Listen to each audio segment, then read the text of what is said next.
The historic meeting happening right now inside a luxury island resort. The two men began by shaking hands for the world's cameras.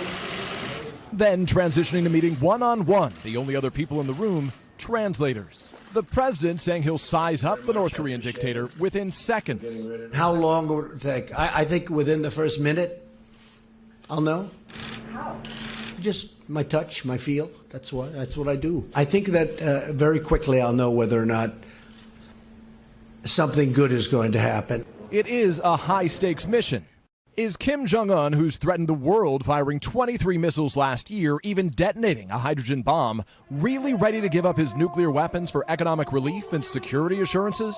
North Korea has previously confirmed to us its willingness to denuclearize, and we are eager to see if those words prove sincere. A diplomatic drama months in the making.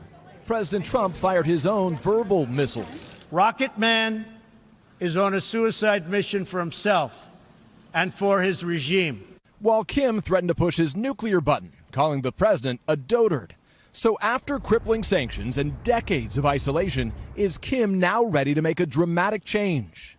I certainly think that might be the view of some on the U.S. side. But of course, the other reason North Korea is coming to the table is they have said they've completed their nuclear weapons program. They have demonstrated that they have the capability to threaten the United States. Now here in Singapore, we may be just hours away from learning North Korea's true intentions. And this diplomatic dance will continue for several hours. The two men again meeting alone with their translators as we speak. They will then open it up to a larger meeting with delegations from both sides, including the Secretary of State, Mike Pompeo. There is a working lunch before President Trump will take American reporters' questions this afternoon. Then both men today return to their home countries. Lester, back to you. Yeah, Peter, we know they're both scheduled to return to their home countries, but there had been talk from the White House that maybe this would extend. Is that now off the table?